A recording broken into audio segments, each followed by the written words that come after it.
রাজনীতির চেনা মাঠ ছেড়ে যখন নেতা নেত্রীরা কারান্তরালে যান তখন তাদের দিনগুলো কেমন কাটে?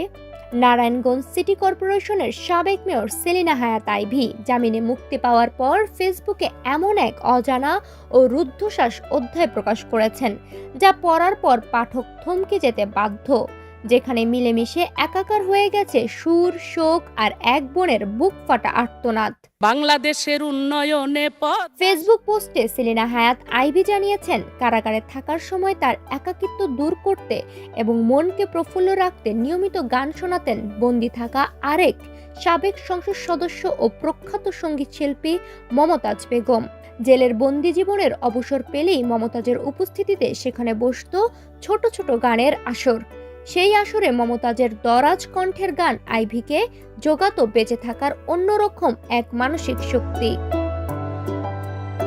কিন্তু সেই গানের আসরেই লুকিয়ে ছিল এক তুমুল কান্নার গল্প।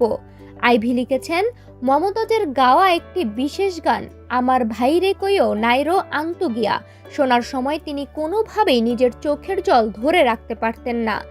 এর পেছনে ছিল এক গভীর পারিবারিক ট্র্যাজেডি। 2025 সালের এপ্রিলে আইভীর ভাই হৃদরোগে আক্রান্ত হয়ে হঠাৎ মারা যান। ভাইয়ের মৃত্যুর ঠিক 1 মাস পরেই আকস্মিকভাবে গ্রেফতার হন আইভী। কারাজীবনে ভাইয়ের সেই টাটকা স্মৃতি ও শোক তাকে বারবার ভেঙে চুরমার করে দিত।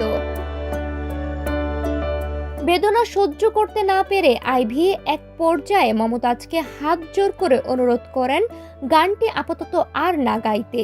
আইভী মমতাজকে বলেছিলেন গানটি যেন তার মুক্তির দিন গাওয়া হয়, কারণ সেদিন পরিবারের সবার সঙ্গে বসে এই দুঃখ ও কান্না ভাগ করে নেওয়ার সুযোগ থাকবে। মমতাজও সহবন্দীর সেই আকুল আকুতিতে সম্মান জানিয়েছিলেন। কথা মতো আইভীর মুক্তির দিনেই কারাগারের ভেতর বিদায়ী গানের আসরে সেই গানটি পরিবেশন করেন মমতাজ, যা উপস্থিতি সবাইকে আবেগাপ্লুত করে তোলে। কারাগারের রুদ্ধশ্বাস দিনগুলোতে আইভী কেবল গান শুনেই চোখ মোছেননি, সেখানে তিনি নিজের ভেতরের কবিকে জাগিয়ে তুলেছিলেন। বন্দী অবস্থায় আইভী একটি কবিতা লিখেন, যেটি মমতাজ নিজে সুর বেঁধে গান তৈরি করেছেন। মুক্তির পর এই গানটি জনসমক্ষে পরিবেশন করার একটি বিশেষ পরিকল্পনাও রয়েছে তাদের।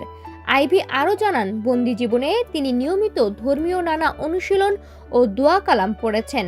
বিশেষ করে গাদির খুন দিবসের আগেই যেন মুক্তি পান সেই প্রার্থনা করেছিলেন মনে প্রাণে। শেষ পর্যন্ত তার সেই প্রত্যাশাও পূরণ হয়েছে। গত 9 মে বিভিন্ন মামলায় গ্রেফতার হওয়ার পর দীর্ঘ সময় কারাভোগ শেষে সম্প্রতি জামিনে মুক্তি পান সেলিনা হায়াৎ আইভী। কারাগার থেকে বের হওয়ার পর থেকে তার বাসায় আত্মীয় স্বজন ও নেতাকর্মীদের ঢল নেমেছে। চলছে এক ধরনের আবেগঘন পরিবেশ। তবে কারাগারের ভেতরে তৈরি হওয়া দুই ভিন্ন জগতের দুই নারীর এই মানবিক সম্পর্ক, সুরের মেলবন্ধন এবং এক সাবেক মেয়রের কান্নার গল্প এখন রাজনৈতিক অঙ্গন ছাড়িয়ে সাধারণ মানুষের হৃদয়েও এক অন্যরকম কৌতূহল ও হাহাকার তৈরি করেছে। সাদিয়াতু হালিমা।